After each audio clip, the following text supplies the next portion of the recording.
C1 को भेज दो C3 पर, C3 को भेज दो C1 पर, C1 को भेज दो सॉरी C2 को भेज दो कहां पर, C4 पर, C4 को ले आओ किस पर, C2 पर। यानी ऑपरेशन लिख रहे हैं C1 goes to C3 and C3 goes to C1, पहला ऑपरेशन। दूसरा हम लगा रहे हैं इसी के साथ C2 goes to C4 और C4 goes to C2, change किए। लेकिन ये याद करना जैसे आप कॉलम का इंटरचेंज करते हो डिटरमिनेंट में माइनस का मल्टीप्लाई हो जाता है, तो दो बार में ये है माइनस माइनस बैलेंस होकर के प्लस हो गया, ठीक। फिर लिखेंगे तो है ही इसका मतलब determinant of A is equal to -1 into -1, determinant of 5 6 7 8, बाकी तो 0 0 0 0। ये लोग अपनी जगह बरकरार हैं, नहीं बरकरार हैं, ये लोग भी हटे हैं। 0 0 3 9 और ये वाला लास्ट में गया है 0 0 4 11। ये रहा क्या माइनस माइनस प्लस, बात खत्म। अच्छा कुछ ये नजर आया, पार्टीशन मैट्रिक्स नजर आया। यानी इसको लिख सकते हैं this is equal to determinant of, चाहे तो इसको लिखें कितना A1 नल मैट्रिक्स और A2। यही हुआ कि नहीं? पर मरना है क्या? अब चाहे ये करो, सुनो चाहे ये करो और चाहे सीधे लिखो, काहे फालतू जाए। हम लोग जानते हैं ना लास्ट टाइम में रिजल्ट लिखे हुए थे पार्टीशन मैट्रिक्स में डायगोनल पर A1 A2 A3 AM था, तो हम लिखे थे इस मैट्रिक्स का डिटरमिनेंट बराबर था determinant of A1 into determinant of A2 into determinant of A3 so on determinant of AN। तो ये भी ना लिखें हम, सीधे एक लाइन में ये ना लिख दें this is equal to determinant of 5 6 7 8 into determinant of 3 4 9 11। यही लिख दे, निकाल दो, बोल दो आंसर कितना आएगा। ये तो कर ही सकते हो। हाँ 8 पंचे 40 6 सते 42, इधर से 8 पंचे 40 और 6 सते 42 -2 इधर से इनटू 11 तिहाई 33 और 9 चौक 36 -36, यानी कि -3 3 दूनी 6, आंसर आएगा 6, डिटरमिनेंट आ गया।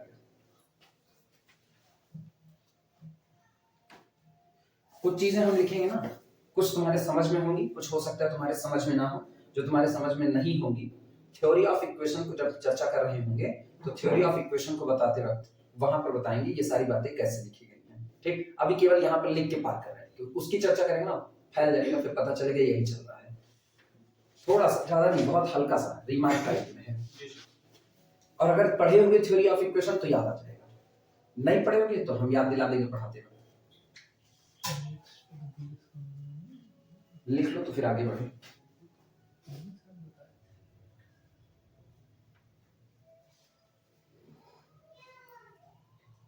वहां की रिकॉर्डिंग बहुत सक्सेसफुल नहीं है, कॉम्प्लेक्स वाले बहुत ध्यान लेकर के, हमको खुद ही उलझन होती है, खुद ही सुनते वक्त बगल से खड़बड़ खड़बड़ आवाज आती रहती है।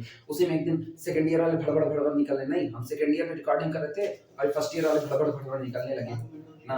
अब कहने को मानते नहीं है तो बहुत मतलब रूडली कहना पड़ा, हम कहे काहे फर्स्ट ईयर वाले मार के भागना चाहते हो, मार देंगे भाग जाओ तब फिर इत्मीनान से पहला वाला चल लिखना बैकग्राउंड लिखना, बैकग्राउंड ना आगे जो बात करने चल रहे हैं ना उसी की थोड़ी सी चर्चा। तो बैकग्राउंड में थोड़ा इतिहास बना रहे हैं, भूकाल बना रहा है इसको background.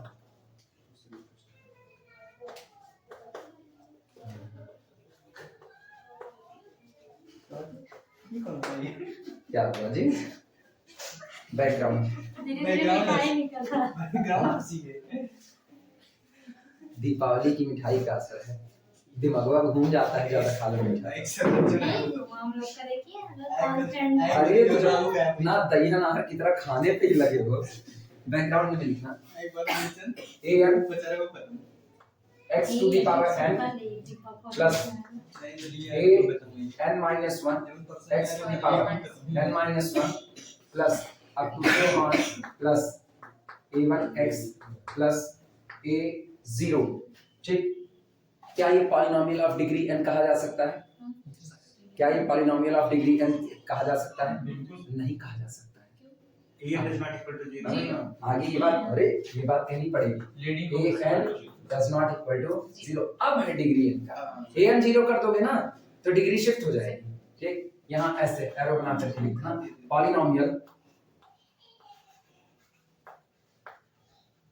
Polynomial of degree n, ये एक पॉलिनोमियल है जिसकी डिग्री n है। तो इसका मतलब अब इसी के आधार पर लिखना, x to the power n plus a n minus 1 dash x to the power n minus 1 plus a n minus 2 dash x to the power n minus 2 plus up to so on plus a1 dash x plus a0 dash.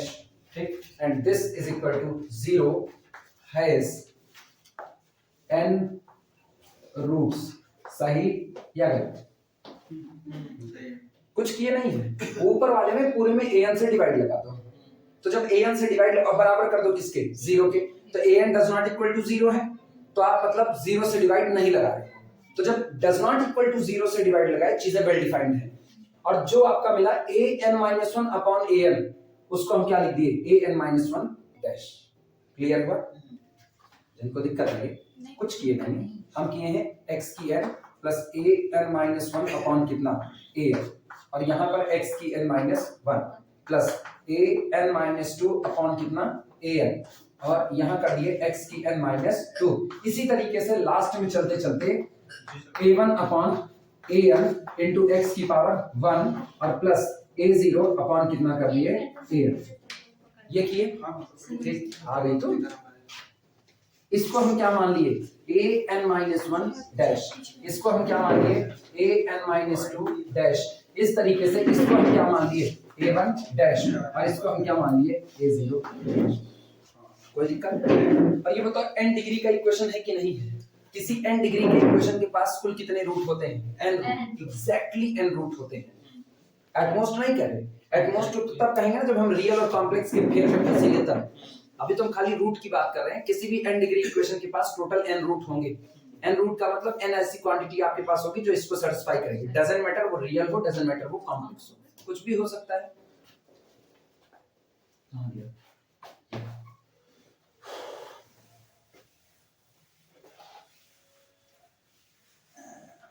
तो x to the power n plus an-1 dash इतना to so on has n root. ठीक, this implies that. अच्छा ये बताना, ये बताओ, ये जो इक्वेशन लिखा गया है x में n डिग्री का इक्वेशन है और इसके टोटल n रूट है। हमको कोई फर्क नहीं पड़ रहा है ये रियल है कि कॉम्प्लेक्स है। अगर इसके root alpha 1 alpha 2 alpha n है, अगर इसके root alpha 1 alpha 2 alpha n है, तो क्या हम इसी इक्वेशन को ऐसा नहीं लिख सकते, x minus alpha 1 x minus alpha 2 x minus alpha 3 so on into x minus alpha n is equal to 0 लिखा जा सकता है। इसका मतलब थ्योरी ऑफ इक्वेशन थोड़ी बहुत याद है। This implies that x minus alpha 1 into x minus alpha 2 into up to so on into x minus alpha n is equal to 0। ठीक, वेयर, जहां पर where alpha 1 alpha 2 up to so on alpha n। ठीक, all are, ये सभी के सभी हैं, all are roots, all are roots of above equation.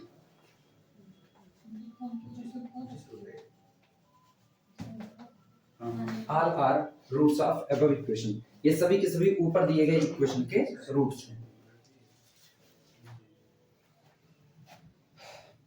Note कर लो।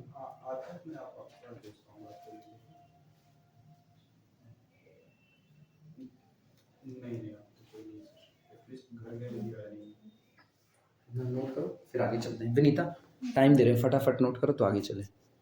सुनो, अच्छा एक बात और याद रखो, अगर जो रूट होते हैं, अगर एक root alpha plus i beta बन गया तो अगला रूट तुरंत कौन बनेगा, अल्फा माइनस आई तय है। इसको भी लिख देना उसी के नीचे, जहां ये लिखो ना इसी के नीचे लिखना, बोले लिखना if alpha plus i beta is one root, ऐसे ही लिख दो, बोल दे रहे if alpha plus i beta is one root, मतलब कॉम्प्लेक्स रूट जब आएगा अकेला नहीं पेयर में आएगा।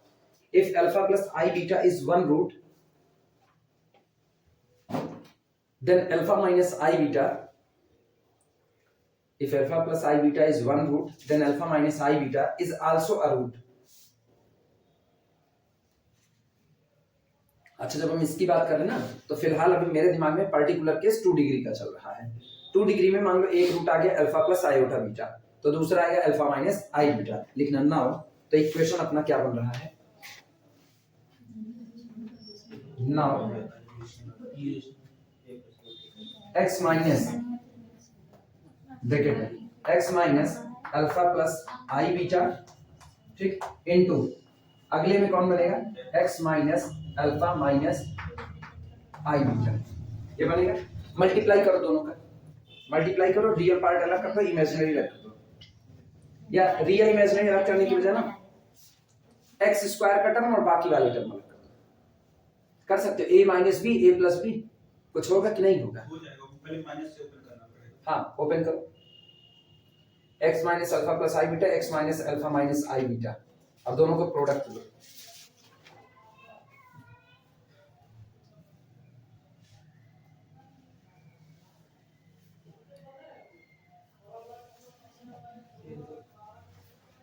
अरे दिक्कत लगी ना, ऐसा कर दो, दिक्कत लगे तो ऐसा करो, देखो x माइनस अल्फा को एक साथ लो, माइनस आई बीटा इधर, और इनटू इनका हाल देखना, x माइनस अल्फा एक साथ, minus minus plus i beta, ये a minus b, a plus b बराबर, इसको लिखा जा सकता है this is equal to x minus alpha का होल स्क्वायर और प्लस कितना? बीटा स्क्वायर, ठीक।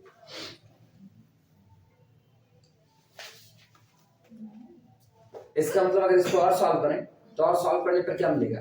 X square minus 2 alpha x plus alpha square, तो अल्फा स्क्वायर बीटा स्क्वायर को एक साथ बैलेंस कर लो, तो plus alpha square plus beta square constant term हो जाएगा, यानी आगे लिख देना दिस इज इक्वल टू, यही लिख दे छोटा छोटा, this is equal to x square minus 2 alpha x और प्लस ब्रैकेट में alpha square plus beta square. आ नहीं रहा होगा ना, लास्ट में आ रहा है, x square minus 2 alpha x plus alpha square plus beta square, नीचे लिखना इतना लिखने के बाद, हाँ अभी क्वाड्रेटिक सोच के चल रहे हैं, दो ही की बात कर रहे हैं ना, नीचे लिखना where beta does not equal to 0, ये बताना पड़ेगा, where beta does not equal to 0। क्यों सर? बीटा 0 हो जाएगा, बीटा 0 होगा तो तुम पेयर में कैसे निकाल सकते हो? हाँ लिखना where beta does not equal to 0, ठीक, as it is imaginary part, क्योंकि ये इमेजिनरी पार्ट है इसलिए फिलहाल 0 नहीं होगा, as it is imaginary part.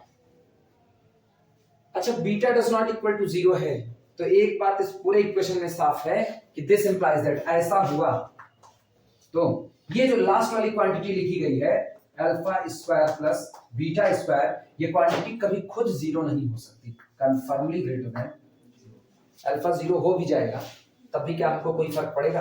Beta तो नॉन जीरो है, बीटा नॉन जीरो होने से बीटा स्क्वायर नॉन जीरो, और non zero positive quantity greater than 0। Kamlesh confuse? कोई कॉम्प्लेक्स नंबर नेगेटिव पॉजिटिव होता है? कौन सा कोई complex number? Complex number negative और पॉजिटिव किस सेंस में पूछ रहे हो? बड़े छोटे के सेंस में? बड़े छोटे के सेंस में पूछ रहे हो? बड़ा छोटा होता है। हाँ, तो उस सेंस में अगर पूछ रहे हो तो उस सेंस में नहीं है, ठीक है। पॉजिटिव होता ही नहीं है। नेगेटिव पॉजिटिव वाले में सेंस के हिसाब से कह सकते हो कि 2i है, 2i, तो इसका जो कॉन्जुगेट होगा वो कौन होगा? -2, माइनस का नाम बड़ा होता है, नेगेटिव पॉजिटिव कैसे बोल सकते हैं? किस पे कहे का नहीं बोल सकते हो? नेगेटिव पॉजिटिव होना बड़े छोटे को थोड़ी ना डिफाइन करता है कि करेगा, खाली रियल की दुनिया में करता है नेगेटिव पॉजिटिव होना बड़े छोटे को डिफाइन, अदरवाइज बड़ा छोटा नेगेटिव पॉजिटिव से नहीं कहते। कॉम्प्लेक्स की दुनिया में कहे रियल वाली होती है, कॉम्प्लेक्स में घुसेड़ देते हो, रियल की बात को रियल तक सिमट रहे हैं।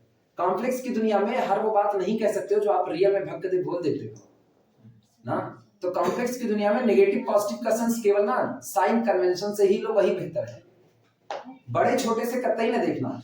सुनो, ऐसे में तो हम कभी नहीं कह सकते 2 + 3 आयोटा में देखो दोनों पॉजिटिव है, -2 -3 आयोटा हम थोड़ी कह पाओगे पूरा नहीं। प्योर कॉम्प्लेक्स नंबर को पूरा नेगेटिव आई जी negative pure complex number a plus ib, हाँ उसको इसका नेगेटिव -a माइनस ib, वही जेड का माइनस जेड, जेड का माइनस जेड। किसी को पॉजिटिव से नेगेटिव बनाना एक अलग बात है, और पॉजिटिव से नेगेटिव आने के दौरान इस बात को कहना कि अभी तक तुम बड़े थे अब तुम छोटे हुए। अगर किसी कॉम्प्लेक्स नंबर का नेगेटिव लेते हैं इसका मतलब क्या है, क्या आता है? डायरेक्शन पलटी गई, डायरेक्शन चेंज होगा, मैग्नीट्यूड तो सेम रहेगा, मैग्नीट्यूड सेम रहेगा, डायरेक्शन पलटी गई है। जेड का क्या कर दिए माइनस जेड, डायरेक्शन पलटे कि नहीं पलटे? पहले कौन था एक्स वाई, ऑर्डर चेंज हो जाएगा। पहले कौन था एक्स वाई, अब कौन होगा minus x minus y. Third quadrant जाके गिरेगा, जेड को क्या लिख दिया है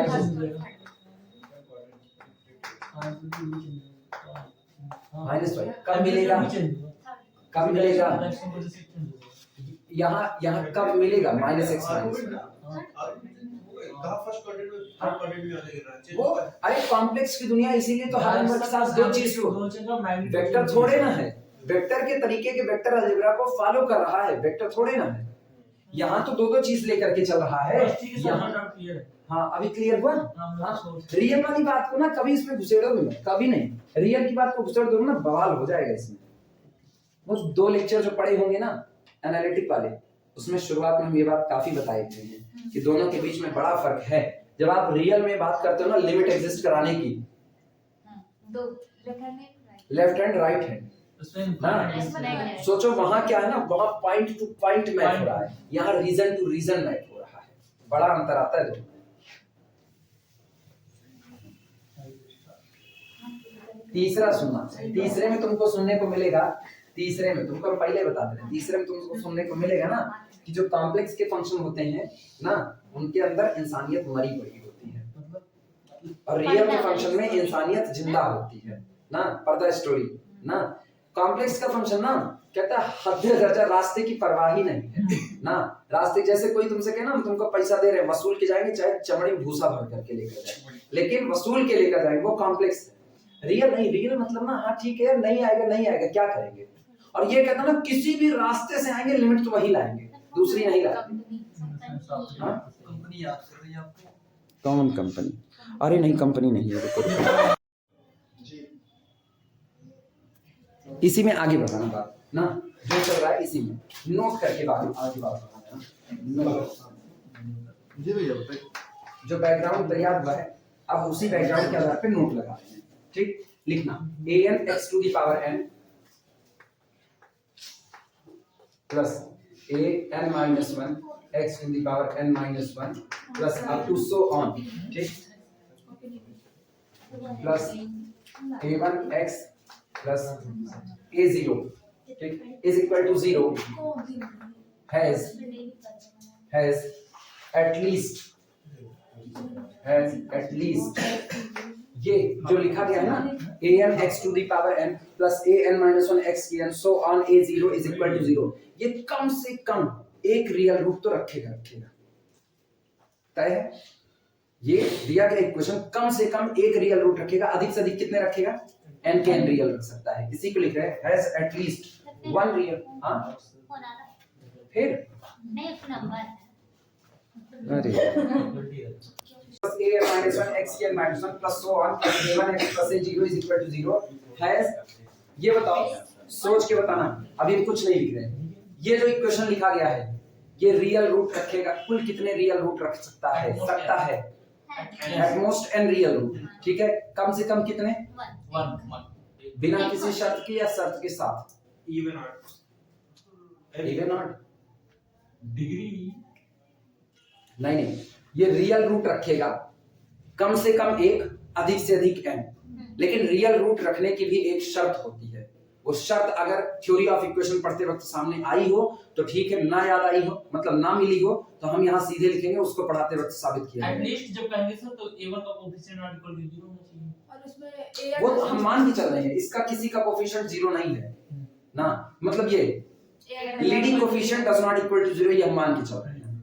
तो एट लीस्ट में क्या कंडीशन होगी, हाँ एटलीस्ट वन रियल रूट रखेगा, रियल रूट की बात कर रहे हैं, इसके लिए शर्त क्या है, at least one real root at most n real root, इन दोनों के लिए शर्त होती है। आप यूं ही नहीं कह सकते कि एक इक्वेशन लिखा गया है वो रियल रूट रखेगा, हो सकता है वो सारे रूट इमेजिनरी दे दे, पॉसिबिलिटी है कि नहीं है। तो रियल रखने की एक शर्त होती है, वो शर्त अगर याद हो तो ठीक है, ना याद हो तो इसकी डिग्री के ऊपर वही रहेगा। नहीं है, डिग्री के ऊपर नहीं, कोफिशिएंट के ऊपर आता है। सुनो, ये कम से कम एक रियल रूट रखेगा, अधिक से अधिक n रियल रूट रखेगा अगर लीडिंग कोफिशिएंट an और आखिरी कोफिशिएंट a0 का मल्टीप्लिकेशन लेस देन 0। ये इसकी शर्त होती है। कोई भी लिखा गया n डिग्री का एक इक्वेशन एटलीस्ट 1 और एटमोस्ट n रियल रूट रखता है अगर an यानी पहला लीडिंग कोफिशिएंट इनटू लास्ट वाला an into a0 less than कितना बना रहे, 0 बना रहे, तब होता है। क्लियर है ना? नहीं याद आएगा तो जब हम थ्योरी ऑफ इक्वेशन पढ़ाएंगे उस वक्त हम इसकी सारी चर्चा करेंगे। अभी हम इसको नहीं खोल रहे हैं, इसका पिटारा खुलेगा फिर हम ये रूट वो रूट फलाने रूट ठिकाने रूट देश भर का कितना बताए थे बीच में? किसका? थ्योरी ऑफ इक्वेशन पढ़ाई नहीं है कभी, बीच में कहीं बोले थे। हल्का फुल्का वैसे चर्चा कर दी है बस खाली। बाकी तुम लोग पढ़े हुए जो वीडियो दिए थे उससे, वीडियो में पढ़े होते थ्योरी ऑफ इक्वेशन, नहीं याद है? ये नहीं आया है उसमें कहीं पर? कौन सी वीडियो में? अरे गवेश भारद्वाज वाला वीडियो नहीं पता, थ्योरी क्वेश्चन नहीं पता, तभी पूछ रहे। थ्योरी ऑफ इक्वेशन उसमें क्वाड्रेटिक में ना? क्वाड्रेटिक नहीं नहीं पढ़े? Theory of equation quadratic 2 degree का है, theory of equation n degree deal करता है, कभी नहीं बात की। आई थिंक चलो फिर कभी और पढ़ाएंगे। मोहित त्यागी भी पढ़े हैं, बना के छोड़ दिए। दोनों लोग नहीं बताए हैं। पूरा वीडियो मोहित त्यागी हम क्वाड्रेटिक पढ़े हैं, हाँ। गवेश का भी पढ़े हैं। नहीं, क्वाड्रेटिक तो एक पर्टिकुलर केस है n डिग्री वाले में। पॉलिनोमियल तो उतना पूरा चैप्टर है, हाँ, दोनों लोग के पास नहीं। दोनों लोगों में जहां तक मुझे याद है। हम पढ़ा देंगे, ठीक है, हम पढ़ा देंगे थ्योरी ऑफ इक्वेशन पूरा हम पढ़ा देंगे, टेंशन ना लो। फिलहाल के लिए अभी इसको लिख लो, हम इसको पिटारा नहीं खोलना चाहते, पिटारा खुलेगा बहुत कुछ है ना। हाँ, इतने तो बड़े हम लोग पर्याप्त रूप से हो ही चुके हैं कि इस पे मगजमारी ना ही की जाए, पढ़ाएंगे पूरा। चले, हाँ यहाँ से लिखना an x की n plus an minus 1 x की n minus 1 plus so on a1 x plus a0 is equal to 0 has at least one real root, at least one real roots and at most, और अधिक से अधिक, कम से कम एक real root रखेगा और at most अधिक से अधिक n रियल रूट्स। अरे हाँ लिख लिए, one real roots and at most n real roots if, यदि leading coefficient an into last constant term a0 दोनों का प्रोडक्ट लेस देन कितना रहे, 0 रहे, ठीक। एंड रियल रूट, और जितने रियल रूट होंगे अब उनकी बात करें, एंड रियल रूट, अरे थ्योरी ऑफ इक्वेशन वास्तविकता में बहुत बड़ा है, and real roots must be, और जितने भी रियल रूट होते हैं वो हर हाल में होंगे must be positive and must be odd terms,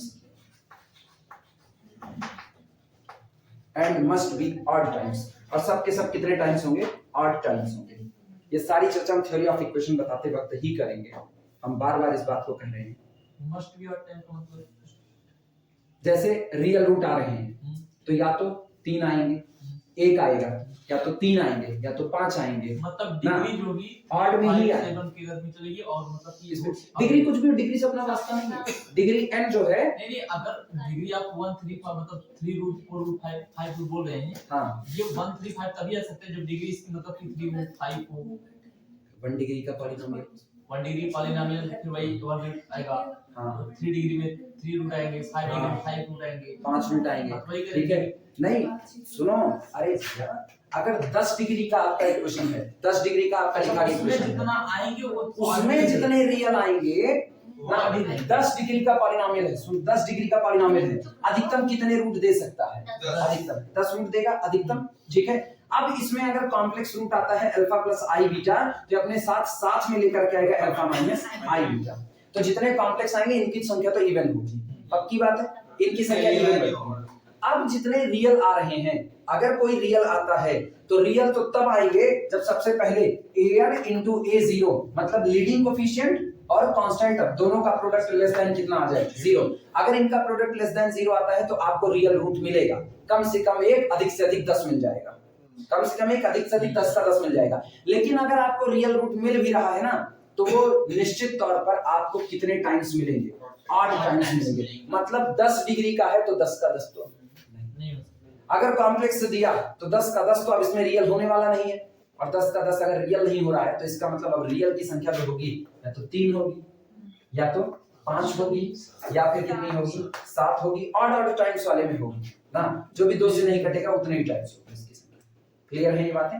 और सारे के सारे रियल रूट कैसे होंगे? पॉजिटिव, इस शर्त के साथ सारे रियल रूट हमेशा कैसे बने रहेंगे? पॉजिटिव, कोई भी रियल रूट नेगेटिव नहीं आएगा। ठीक है, अभी हम तुमको रटने के लिए कह रहे हैं जानबूझ करके, जिससे जब हम थ्योरी ऑफ इक्वेशन खोले तो हम इसकी ढंग से चर्चा कर सकें। Must be of the odd times, ठीक, डबल स्टार करके नीचे लिखना, लिखना coefficient of x to the power n, coefficient of x to the power n इन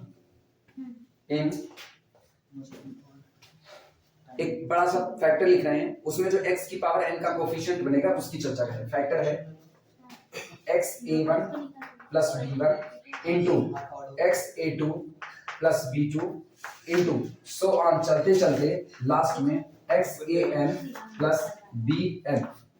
ये जब प्रोडक्ट करोगे तो x की पावर n तैयार होगा कि नहीं? उस x की पावर n का जो कोफिशिएंट होगा उस कोफिशिएंट की बात करें। इसका कोफिशिएंट होगा x into a1 plus b1 into x into a2 plus b2 into so on into x into an plus bn whole divided by, ये पूरा का पूरा हिस्सा डिवाइडेड होगा x to the power n से, और ये सब कुछ निकाला जा रहा है at bi is equal to 0।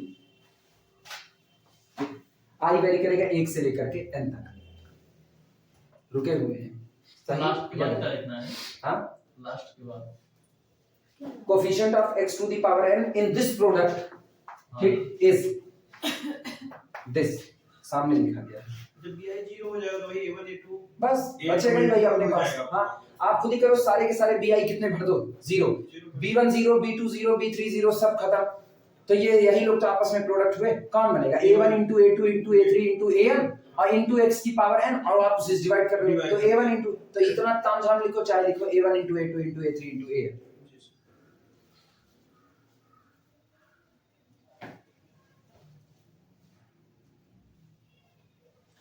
और यही अगर कांस्टेंट टर्म कह दे तो कांस्टेंट टर्म कुछ नहीं, तब केवल सारे ai 0 लगा दो, सारे ai 0 लगा दो, तो इस पूरे प्रोडक्ट में कांस्टेंट टर्म सोचो क्या होगा? Constant term b1 into b2 into b3 into bn, यही तो बचता।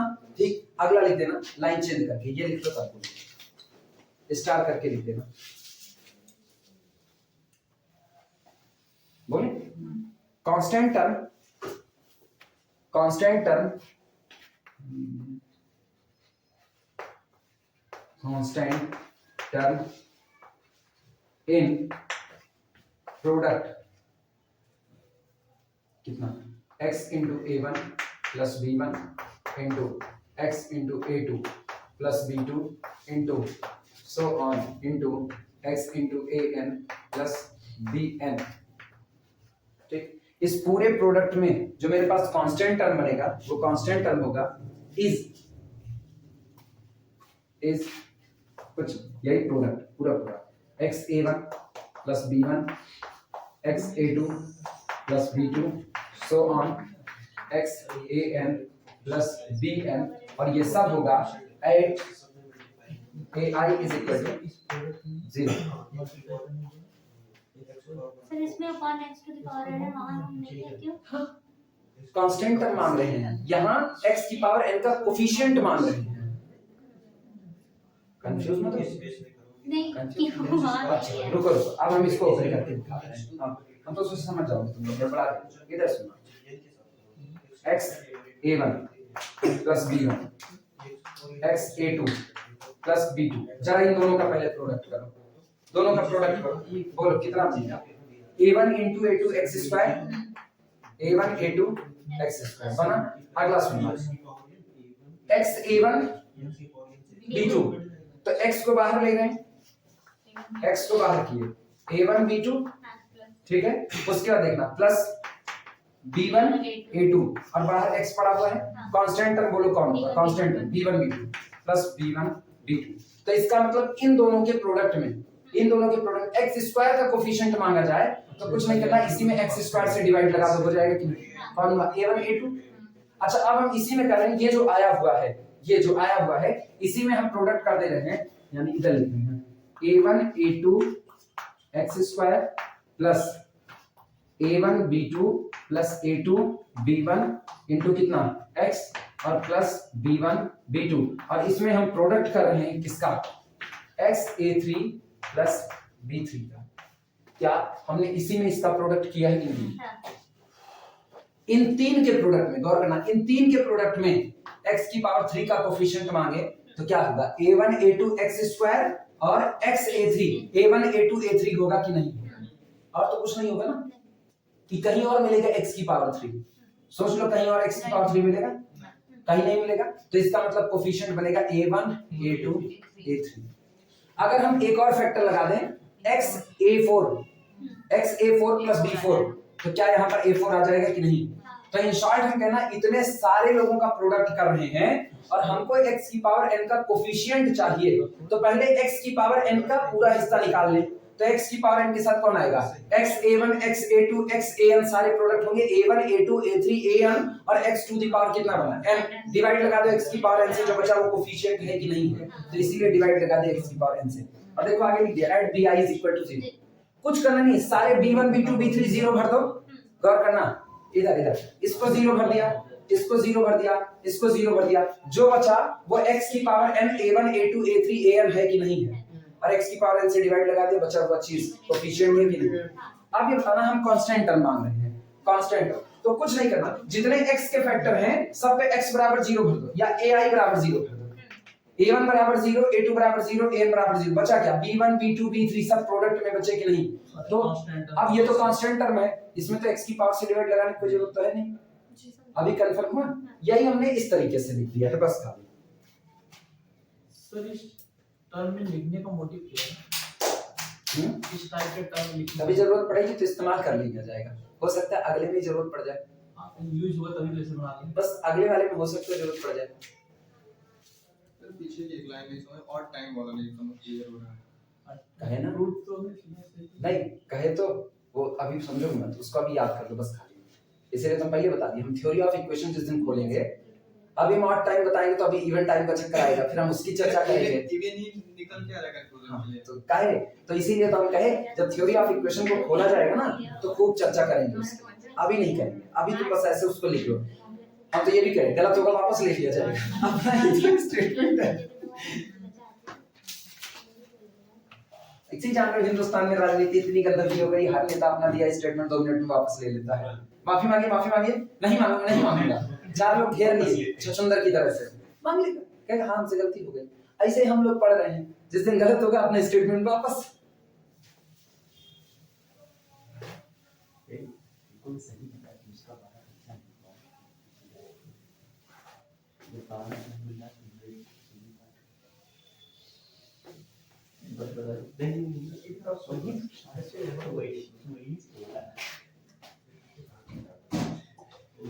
डबल स्टार करके ना, अब इसको प्रूफ किया गया, स्टेटमेंट ब्लैक पेन से लिखना, इसको बाकायदा प्रूफ करेंगे, लिखना if capital A and capital B are square matrices, if ज्यादा पानी मत पियो पेट में चक्कर आ जाएगा, if capital A and capital B are square matrix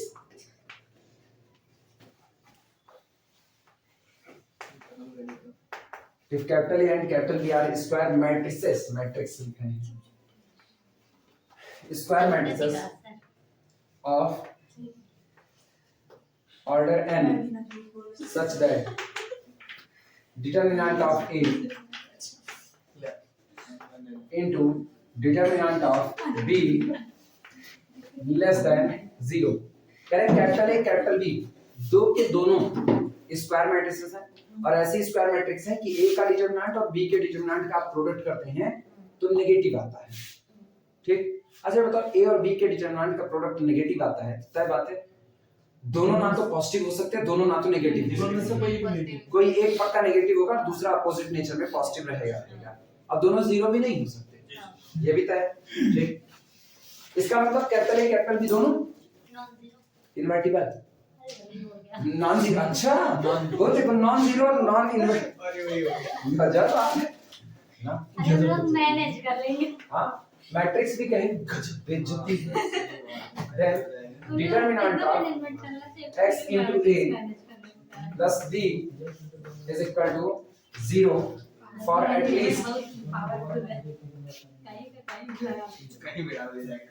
for at least one real value of x, or at least one real value of x, and at most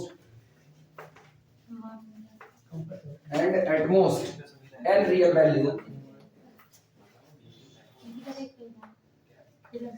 n real values of x where जहां पर where capital A and capital B where capital A and capital B are real matrices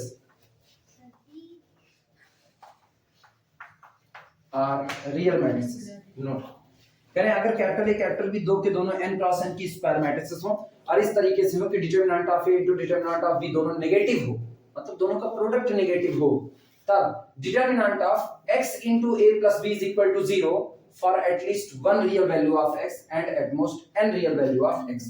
तो ये इस बनी हुई matrix capital ए में x का multiply करो और जो आया उसमें b को ऐड करो। ये जो नई मैट्रिक्स बनी इसका डिटरमिनेंट x की कम से कम एक रियल वैल्यू के लिए कंफर्मली कैसा होगा, 0 होगा, और एट मोस्ट कितनी के लिए, n रियल वैल्यू के लिए 0 होगा।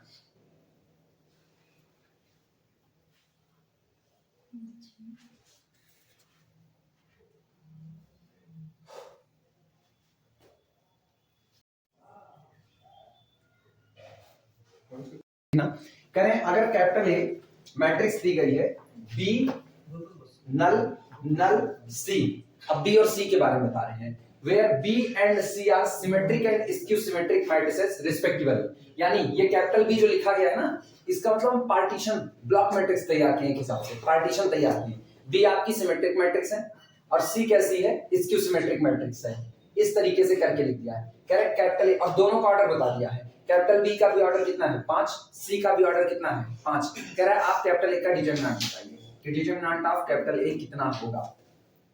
ठीक, if capital A is equal to B null null C where B and C both are the symmetric and skew symmetric matrices respectively of order 5, then find the determinant of capital A। तो capital A का determinant कितना होगा। और पता है जब ऐसा सवाल पूछता है कैपिटल A के अंदर क्या कोई डिजिट दिया है, नहीं दिया है। B के अंदर क्या कोई डिजिट दिया है, नहीं दिया। C के अंदर नहीं दिया, तो जाहिर सी बात है ना, तगड़ा झोल लगाया है। सोच सकते हो। एक बात तो साफ है, क्या ये ब्लॉक डायगोनल मैट्रिक्स नजर आ रहा है? तो आप ब्लॉक डायगोनल जो बनेगा वही ना। Real complex purely real images सब नहीं नहीं नहीं नहीं नहीं ना, अभी ये ब्लॉक डायगोनल है कि नहीं, वो तो तुम बहुत बहुत आगे की बात बोल दिए ना। अब तो हम तो नजदीक में रुक जा रहे हैं। जाहिर सी बात है, सॉल्यूशन अगर हम लोग देखें इसका, तो determinant of capital A is equal to determinant of capital B into determinant of कितना, कैपिटल सी। इतना हुआ। अच्छा, कैपिटल बी कैसी मैट्रिक्स है? सिमेट्रिक अगर याद हो तो सिमेट्रिक मैट्रिक्स का डिटरमिनेंट क्या होता है? रियल होता है, purely real. Skew symmetric matrix का डिटरमिनेंट क्या होता है? जीरो और अदर कॉम्प्लेक्स, जीरो या फिर कॉम्प्लेक्स। जीरो कब होता है? नहीं, गड़बड़ा दिए तो इस पलट लो रिकॉल हो जाएगा। स्क्यू सिमेट्रिक मैट्रिक्स में उसका डिटरमिनेंट देखो, करवाएं। स्क्यू सिमेट्रिक मैट्रिक्स का डिटरमिनेंट करवाएं। स्क्यू सिमेट्रिक मैट्रिक्स के डिटरमिनेंट को करवाएं, पलट करके देखो, रिकॉल होगा। हम जान रहे काफी दिन बाद शुरू हुआ है ना, दिक्कत लगेगी। ये बताओ कैपिटल सी कैसी मैट्रिक्स है? Skew symmetric. 5 क्रॉस 5 की स्क्यू सिमेट्रिक, ऑड ऑर्डर की है। ऑड ऑर्डर की स्क्यू सिमेट्रिक मैट्रिक्स का डिटरमिनेंट कितना है? ये कुछ भी हमसे क्या फर्क पड़ता है, रिजल्ट कितना आएगा? 0 आएगा।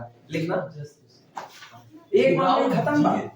खाली सोचने में यही कि डिजिट है ही नहीं, हाँ।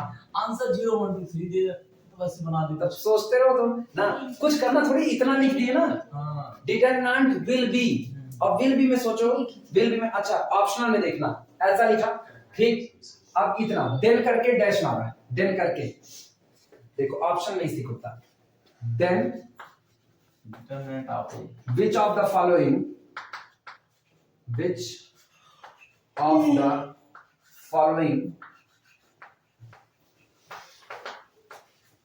must be determinant true, of कौन सा होगा जो हर हाल में सही होगा? पहला 0 1 2 3 नहीं, ऐसे कैसे, दिमाग को थोड़ा सा और नचाते हैं ना। Determinant of A is purely real.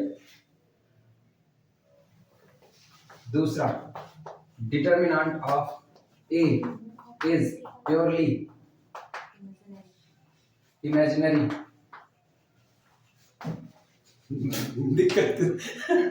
दिक्कत ये है ना, जीरो को कहाँ रखोगे? इमेजिनरी प्योरली रियल या प्योरली इमेजिनरी? प्योरली इमेजिनरी कैसे? जीरो के नीचे क्या होगा? प्योरली रियल की डिफिनीशन क्या होती है? प्योरली रियल जिसका इमेजिनरी पार्ट जीरो हो ना। प्योरली इमेजिनरी की डिफिनीशन क्या होती है? दोनों के किस में रखोगे? Purely real, purely imaginary? Purely हटा दे बस बात। किसका? प्योरली नहीं, वो तो तीसरे ऑप्शन में पड़ेगा, उसके पहले तो ये दिक्कत है, उसके बाद फिर तीसरे पर आते हैं। तीसरे वाले में ये थोड़ी, तीसरे वाले में थोड़ा और अच्छा लिख देते हैं।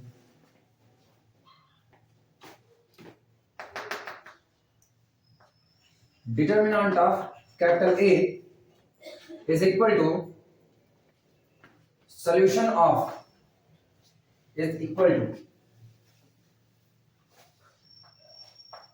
number of solution of,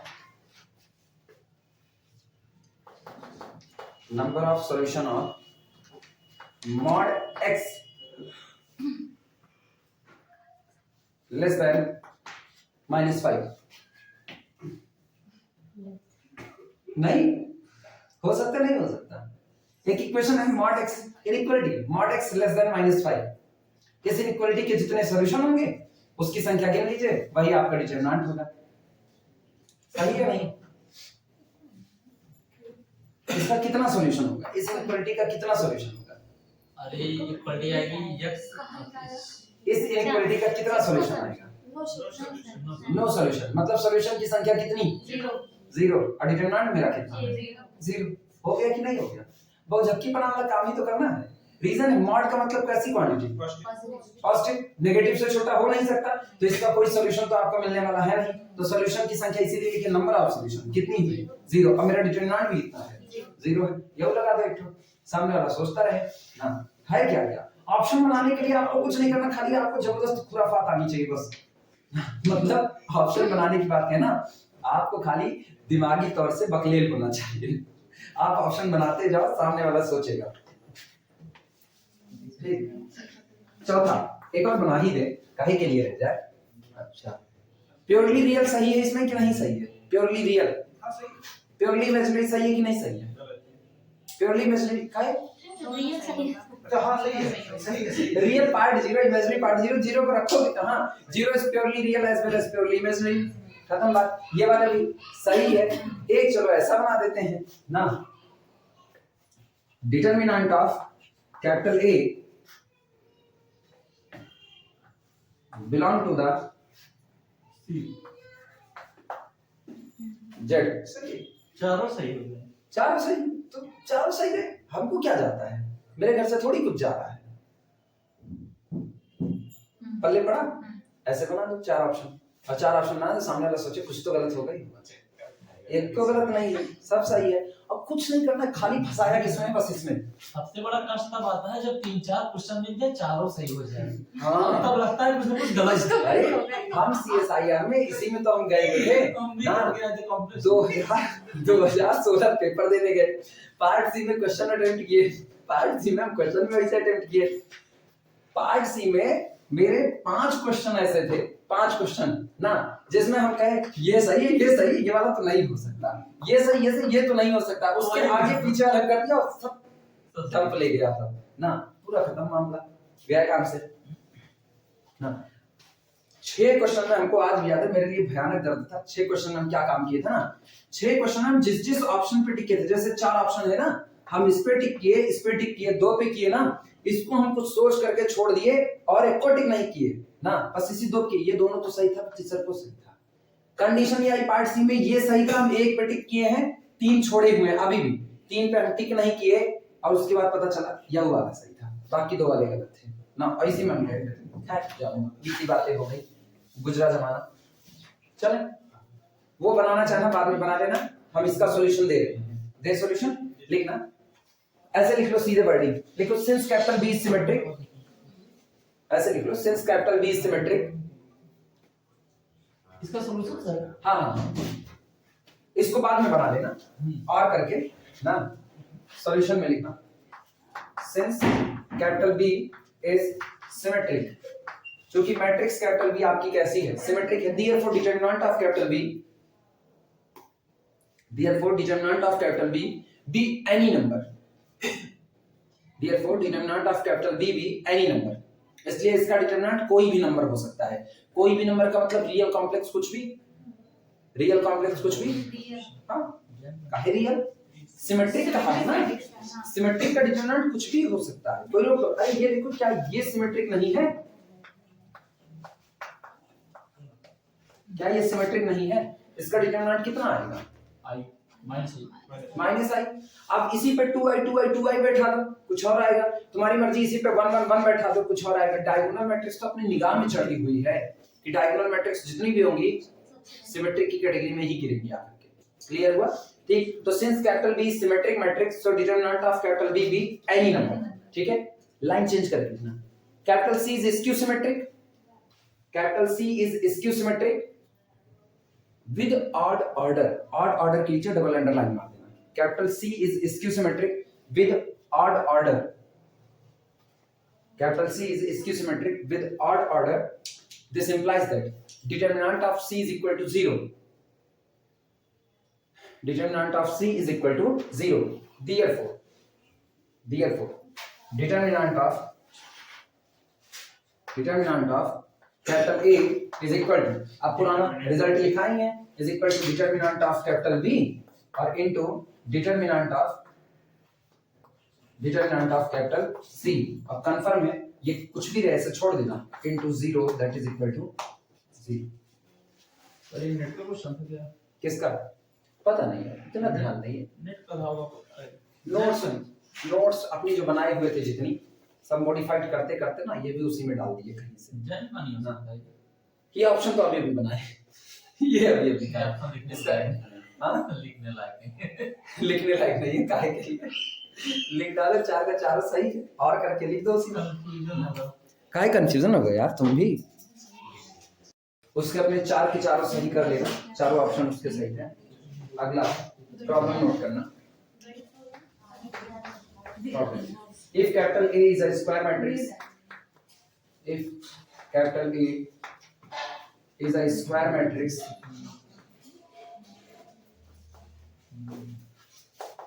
हम लग नहीं रहा है कि हम उसका एग्जाम फॉर्म भरे नहीं दे पाएंगे।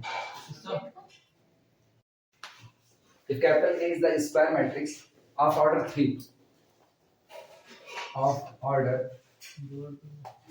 अगर कैपिटल A कोई स्क्वायर मैट्रिक्स है जिसका ऑर्डर 3 है, सच दैट, और इस प्रकार है कि a to the power 4 is equal to 2a square, then possible values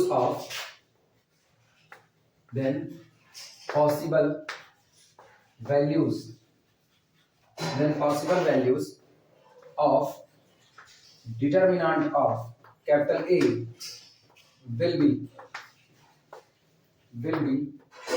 convert to दूसरा √2 तीसरा 2√2 चौथा प्लस माइनस 2√2।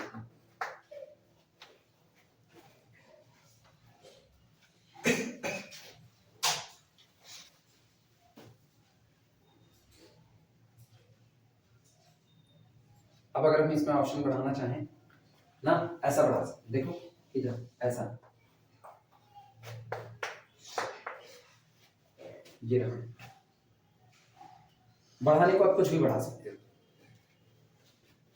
अगर कैपिटल ए कोई स्क्वायर मैट्रिक्स है जिसका ऑर्डर 3 है और इस तरीके से कि a की power 4 is equal to 2a square आप लिख सकते हो, then possible value for the determinant of a will be, तो डिटरमिनेंट ऑफ a की पॉसिबल वैल्यू क्या हो सकती है, ट्राई करोगे कि हम बताएं?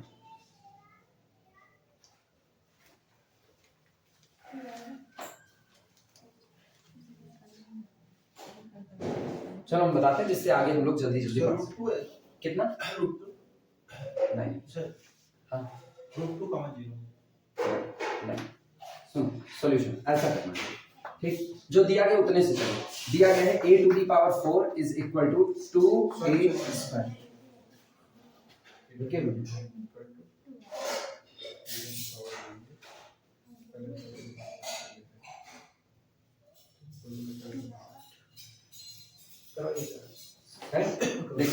दिस इंप्लाइज दैट a की पावर 4 बराबर कितना दिया है 2a स्क्वायर, हमको डिटरमिनेंट किसका चाहिए a का चाहिए, चलो पहले a की डिटरमिनेंट, तो इसका मतलब determinant of a to the power 4 बराबर डिटरमिनेंट ऑफ 2a स्क्वायर लिखा जा सकता है कि नहीं, चलेगा। अच्छा ये सोचना डिटरमिनेंट ऑफ, अगर तुमको इससे दिक्कत लगे तो हम ऐसा लिखते हैं, ऐसा लिखते हैं, determinant of a to the power 4 is equal to determinant of 2a square. अच्छा ये याद है किसी को, नियम याद है, determinant of a to the power n is equal to determinant of a to the whole n, whole power n, ये याद है, ऐसा होता है, तय होता है, मानते हो? हाँ सर, ठीक है, अगर मानते हो तो दिक्कत नहीं, आप देखते हैं फिर, दिस इंप्लाइज दैट, इसका मतलब ये हुआ determinant of a to the whole power 4 is equal to, नहीं सुनो, ये नहीं 1/2 नहीं, ये a स्क्वायर 3 गुणे 3 की मैट्रिक्स है, उसमें 2 से मल्टीप्लाई है, प्लस माइनस 2 रूट 2 है, ये नहीं है कहां पे है, ये वाला तो 0 नहीं आएगा, 0 भी आएगा, 0 भी आएगा, बड़े सोच में बोल रहे हो, प्लस माइनस 2 रूट 2 आएगा, 0 नहीं आएगा, 0 भी आएगा, ये इसका ना, ये सोचो ये कैपिटल A कितने क्रॉस कितने की है 3 क्रॉस 3, a स्क्वायर कितने का 3 क्रॉस 3, इसका मतलब a में हर जगह पर 2 का मल्टीप्लाई है, लेकिन अब तो डिटरमिनेंट है तो कुल कई बार कॉमन आएगा 3 बार, 2 की घात 3 बाहर आया तो 2 की घात 3 यहां पर, और डिटरमिनेंट ऑफ a का होल स्क्वायर लिखा जा सकता है। अच्छा अब अगर इतना हो सकता है तो दिस इंप्लाइज इट, सबको शिफ्ट कर लो, सब शिफ्ट कर लोगे तो डिटरमिनेंट ऑफ, थोड़ी देर के लिए ऐसा ना करें, बड़ा गंदा गंदा होता है, डिटरमिनेंट ऑफ a बराबर लैम्डा मान लिया जाए, चलेगा। अगर ये लैम्डा हो गया तो ये है लैम्डा की पावर 4, इसको इधर लाओ, -2 की पावर 3 और into lambda square is equal to कितना 0। क्या हम लैम्डा की पावर 2 कॉमन कर सकते हैं, तो यहाँ कितना बचा, लैम्डा स्क्वायर -2 की पावर 3 इज इक्वल टू कितना, दिस इंप्लाइज दैट, इससे क्या मिला लैम्डा इज इक्वल टू 0, और इससे क्या मिला lambda square is equal to 2 की power 3 implies that lambda is equal to plus minus 2 root 2, चलेगा। होल स्क्वायर लगे पावर 3 है, इसको इधर शिफ्ट करो, अंडर रूट 2 की power 3 plus minus under root 2 की पावर 3, 2 की पावर 2 बाहर आकर के 2 बना और बचा अंदर में अंडर रूट 2, तो एक वैल्यू है लैम्डा इज इक्वल टू 0, दूसरी lambda is equal to plus minus 2 root, चौथा ऑप्शन सही है, बाकी गलत है। अच्छा ये बताओ अगर हम ऐसा फेरबदल करते, सोच के जवाब देना, अगर हम ऐसा फेरबदल करते हैं, इसको हम कर देते हैं ये कर देते हैं, अब क्या सही होता है 3 रूट 2 प्लस माइनस 3 रूट 2 कामा 0, अब क्या सही, अब तीसरा सही होता है, भले इसमें नेगेटिव शामिल नहीं है, लेकिन अब सारी पॉसिबिलिटी में बेस्ट तो यही होगा कि जो मुझको मिला है उसमें से 2 डिटरमिनेंट जो आ रहे हैं वो इसके पास मौजूद है, क्लियर है। फिलहाल तो अभी ये 2 रूट 2 है, तो कुल मिलाकर के कैपिटल ए 3 पॉसिबल डिटरमिनेंट दे सकता है, या तो 0 देगा, या तो 2 रूट 2 देगा, या तो -2 रूट 2 देगा, नोट कर लो और हेडिंग डाल देना singular and non singular matrices. Heading है singular and non singular matrices. हटा दीजिए पूरा इधर वाला, अगर हो गया इधर।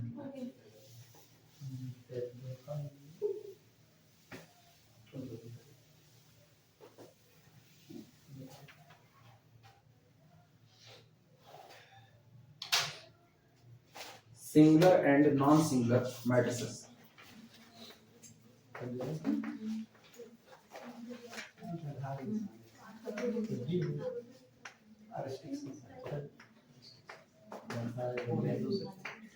Non singular matrices.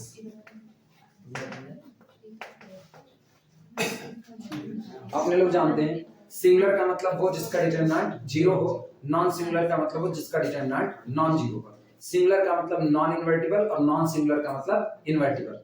ये तो सर डेफिनेशन थोड़ी, तो प्रॉपर्टी है उसकी। किसकी? इसी सिंगल नॉन सिंगल।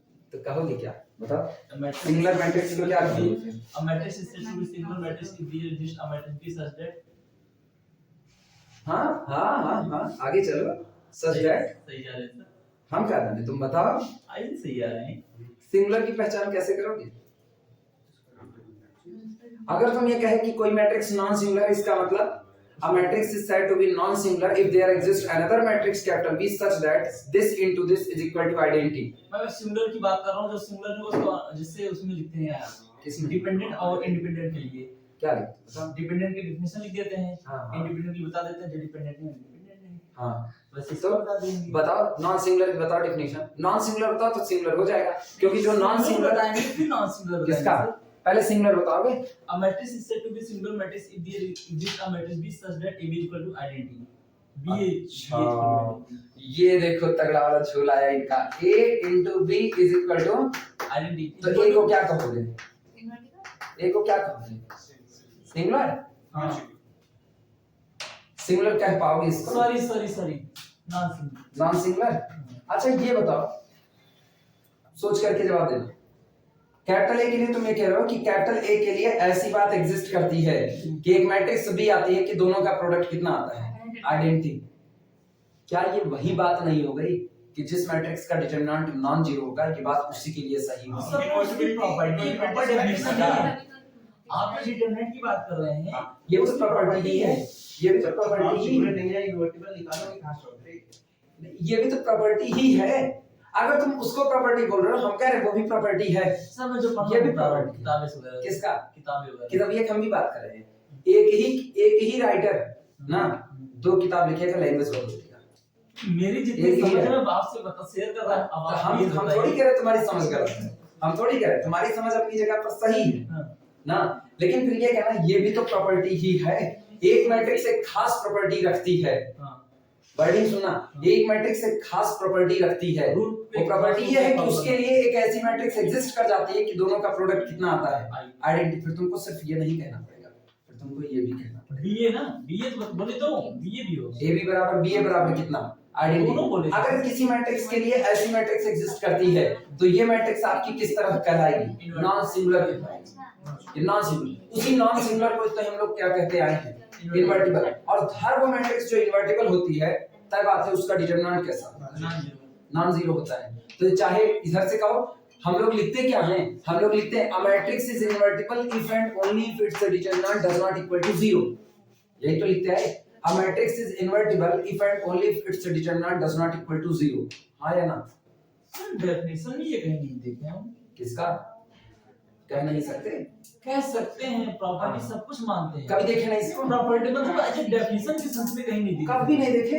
डेफिनेशन के सेंस में नहीं दिखे। अरे ये कह रहे हैं आप रुको, अब हमको वीडियो रोकना पड़ेगा, नहीं थोड़ा बेइज्जती होगी अगर ऐसा करोगे तो। बोले लिखना सिंगुलर एंड नॉन सिंगुलर में लिखना। आई स्क्वायर मैट्रिक्स बोल दे रहे हैं, लिख लो ऐसे। I square matrix capital A, I square matrix capital A is said to be, I square matrix capital A is said to be singular matrix। I square matrix capital A is said to be singular matrix। और जानते हो कमलेश, अगर हम इसको non singular की तरफ से आए ना तबाही मच जाएगी। वैसे मैंने गलत बोला, मतलब वो डेफिनेशन नॉन सिंगुलर की हो गई। मैक्सिमम पहले सिंगुलर डिफाइन होता है फिर उसको नॉन सिंगुलर बताया जाता है। सुनो, अगर हम नॉन सिंगुलर की तरफ से है ना, हम ये कहते हैं अगर किसी मैट्रिक्स के लिए उसका इनवर्स एग्जिस्ट नहीं करता, गलती से मेरे मुंह से ये निकल गया, अगर किसी मैट्रिक्स के लिए उसका इनवर्स डिफाइंड नहीं होता है, ठीक, तो वो मैट्रिक्स नॉन सिंगुलर की कैटेगरी में आएगी, तुरंत गलत हो जाएगा। क्योंकि हम ख्याल ही नहीं रखे इस बात का, हम खाली ये कहे जिन मैट्रिक्स का इनवर्स आता है, हम एक बात कहें जिन मैट्रिक्स का इनवर्स आता है वो मैट्रिक्स कैसी है, नॉन सिंगुलर, और जिनका इनवर्स नहीं आता है वो कैसी है, नॉन सिंगुलर। सामने वाला पकड़ लेगा और हमको वो लताड़ लगाएगा कि हम भी नहीं सोचेंगे, तुम भी नहीं। इस पूरी बात में एक बात छिप गई, स्क्वायर मैट्रिक्स। दुनिया में जितनी नॉन स्क्वायर मैट्रिक्स होती है किसी का इनवर्स नहीं आता, और आप कह रहे हो जिस मैट्रिक्स का इनवर्स आता है वो कैसी हो गई, सिंगुलर, सॉरी वो सब नॉन सिंगुलर हो गई। जिनका इनवर्स आता है तो तय बात है, आप तो वहां बात छिपा लिए, जिनका इनवर्स आता है वो सब तय बात है स्क्वायर मैट्रिक्स रही होंगी। स्क्वायर मैट्रिक्स का इनवर्स आ गया, वो सब नॉन सिंगुलर में चली गई, और आप कहते हैं जिनका इनवर्स नहीं आता है वो आ गई नॉन, वो आ गई सिंगुलर की कैटेगरी में। तो जिनका इनवर्स नहीं आता उसमें नॉन स्क्वायर भी आते हैं, फिर तो आप नॉन स्क्वायर को भी लपेट दिए उसी में। और नॉन स्क्वायर मैट्रिक्स किसी कैटेगरी में नहीं आती है। नॉन स्क्वायर मैट्रिक्स ना तो सिंगुलर आती है ना तो नॉन सिंगुलर आती, कहीं नहीं। इसीलिए ना डील करते हैं डिटरमिनेंट से। जिस मैट्रिक्स का डिटरमिनेंट नॉन जीरो होगा, अच्छा जब हम डिटरमिनेंट कहते हैं ना तो हम बच जाते हैं, डिटरमिनेंट उसी का निकलता है जो कौन होगा, स्क्वायर। खत्म बात वहीं पर। इसीलिए ना डिटरमिनेंट से सेफ गेम खेला जाता है। ठीक, इनवर्टिबिलिटी ना धोखा है, वर्डिंग का भी अगर आपने ध्यान नहीं दिया, इसीलिए तो ना वर्डिंग बड़ी मायने रखती है। हाँ, जुबान पतली सी, वो बड़े बुजुर्ग कह के ना, जुबान पतली सी हड्डियों के भी टुकड़े करवा देती है।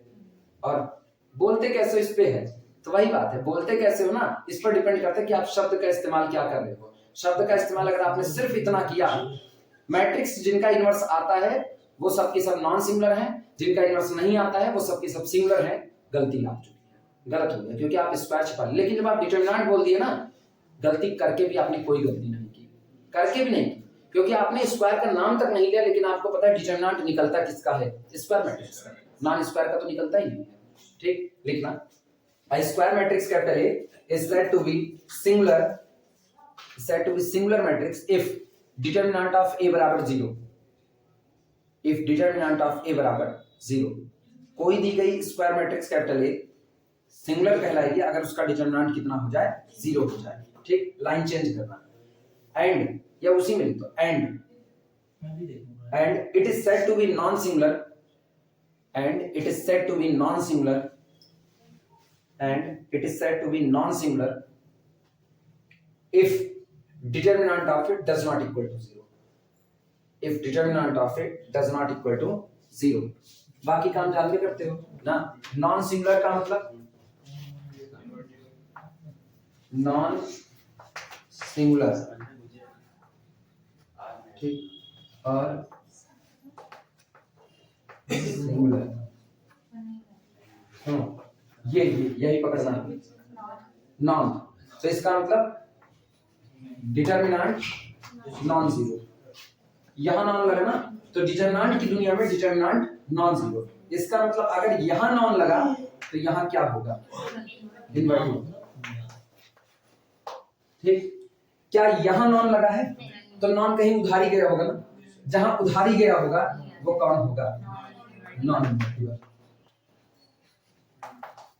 बस कुछ नहीं करना है, ये कूड़ा बालू वह कूड़ा, वह कूड़ा बालू यह कूड़ा, यही करना है। ऊपर नॉन सिंगुलर लग गया तो नीचे अकेला कौन बचेगा, तनाई बॉडी में, इनवर्टिबल। और ऊपर सिंगुलर नजर आया, नॉन गायब हुआ तो नॉन किसके घर में जाएगा, इनवर्टिबल के, तो नॉन इनवर्टिबल हो गया। ठीक, अच्छा यहाँ केवल सिंगुलर लगा ना, सिंगुलर लगा, नॉन तो नहीं लगा ना, नॉन नहीं लगा तो ये डिटरमिनेंट इक्वल 0। ऐसे ही याद करने का तरीका, बाकी तो समझदार इतना रटा हुआ है सब। हाँ, ये भूलने का डर ही नहीं है इसका। बीएससी वाला भूलता है, बहुत भूलता है बीएससी वाला ना, छोड़िए जब दिल्ली गए तब भूल जा रहे थे, बार कंफ्यूजन होती थी। अच्छा नहीं, हमको नहीं भूलता, हम यही याद कर लिए थे ना। तो सवाल पढ़ा हुआ है किसका ना, ही अपने बीएससी टाइम की बात बता रहे हैं लोग, पढ़ाए तो हम बाद में, पढ़ाए तो हम 2012 से, बीएससी टाइम की बात बता रहे हैं। साल 2000 बीएससी मेरा था कब, साल 2007 first year, 8 second year, 9 third year, 7 8 9 तब की बात बता रहे हैं। 12 14 17 19 क्या, हाँ तुम्हारा 12 में था, 12 14 17 19 डबल स्टार करके लिखना, अब प्रॉपर्टी की बात चलेगी।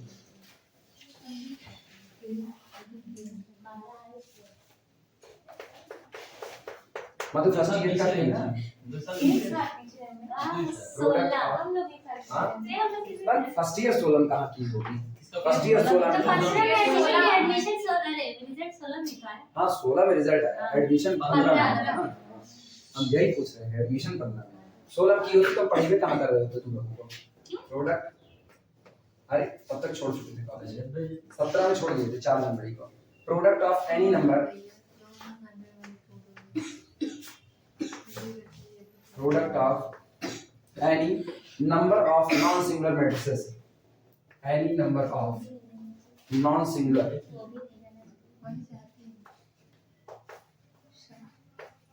any number of non-singular matrices, product of any number of non-singular matrices of same order, of same order, of same order is again non-singular, is again non-singular। मेरे ख्याल से ना इसको डेविड सीले में हम लोग ना खींच करके पढ़े हुए, ढंग से पढ़े हुए हैं, और ये स्टेटमेंट नहीं था डेविड सीले में, ये स्टेटमेंट नहीं था। ये कह रहे हैं product of any number of non singular matrices, 10 20 50 12 15 2000 3000 चाहे जितनी नॉन सिंगुलर मैट्रिसेस दी गई हो सेम ऑर्डर की, आप उनका प्रोडक्ट करो, उनका रिजल्ट भी क्या होगा, नॉन सिंगुलर होगा। डेविड सीले में इसको किसी और तरीके से पढ़े हैं, याद है डेविड सीले वाला स्टेटमेंट याद है, डेविड सीले दादा प्रोडक्ट ऑफ, यहां लिखा है product of any number of non singular matrices of same order are always non singular. Non singular matrices दी गई हैं 6000 नॉन सिंगुलर मैट्रिसेस दी गई हैं, सबका ऑर्डर 8 गुणे 8 का है, उनका प्रोडक्ट भी नॉन सिंगुलर होगा। 10000 नॉन सिंगुलर मैट्रिसेस दी गई है, सबका ऑर्डर 12 गुणे 12 का है, प्रोडक्ट नॉन सिंगुलर। भाई इनवर्टिबल मैट्रिक्स का प्रोडक्ट इनवर्टिबल होता है, डेविड सी ना था। Product of all invertible matrices of the same order always non invertible, हाँ ऑलवेज इनवर्टिबल ना, इनवर्टिबल मैट्रिक्स का प्रोडक्ट हमेशा कैसा रहेगा, इनवर्टिबल। वहां से प्रूफ क्या होगा, वहां से प्रूफ डेविड सीले के हिसाब से याद होना चाहिए, भूल गए? डेविड सीले के हिसाब से प्रूफ क्या होगा, कैसे प्रूफ?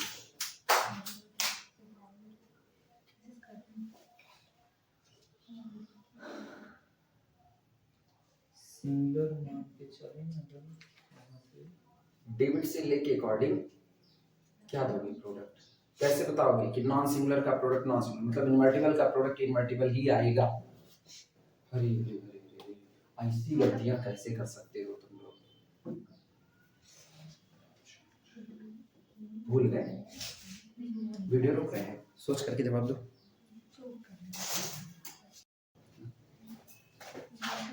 डेविड सीले वाला याद रखो थोड़ा बहुत, उसको दोहरा नहीं रहे हो तुम लोग, प्रूफ डेविड सीले को दोहरा लो, बड़ा काम आएगा ना। लिखना late A1 A2 so on AN all are non-singular,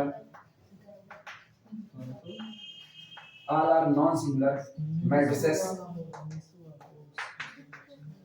of same order, all are non-singular matrices of the same order। माने ये सब के सब नॉन सिंगुलर मैट्रिक्स हैं और सबका ऑर्डर आपस में कैसा है, एक बराबर है। तो इसका मतलब क्या होगा, this implies that determinant of A1 does not equal to 0, या इन शॉर्ट ऐसे लिखते हैं determinant of AI does not equal to 0 for I is equal to 1 2 up to so on n। चलेगा? जब सारे नॉन सिंगुलर हैं तो किसी का भी डिटरमिनेंट 0 होने वाला नहीं है, आप I बराबर कुछ भी लगा दो, ठीक। नाउ अब इनके प्रोडक्ट के डिटरमिनेंट की बात कर रहे हैं। Determinant of A1 into A2 into A3 into so on into कितना AN is equal to determinant of A1 into determinant of A2 into so on into determinant of AN। और ये बताओ, ना तो A1 का डिटरमिनेंट 0, ना तो A2 का 0, ना तो AN का 0, तो क्या इनका प्रोडक्ट का भी 0 होगा? does not equal to 0 implies that this product a1 into a2 into a3 so on into an is also non-singular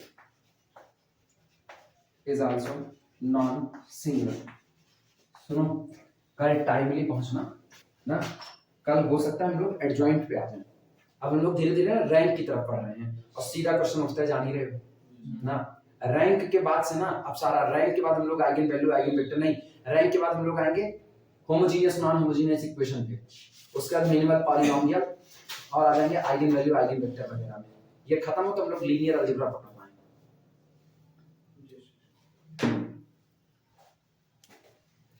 अब इसको चलाएंगे, अभी बंद नहीं होगा। अलजेब्रा के लिए बंद किए हुए थे, अलजेब्रा उतना बैलेंस हो गया।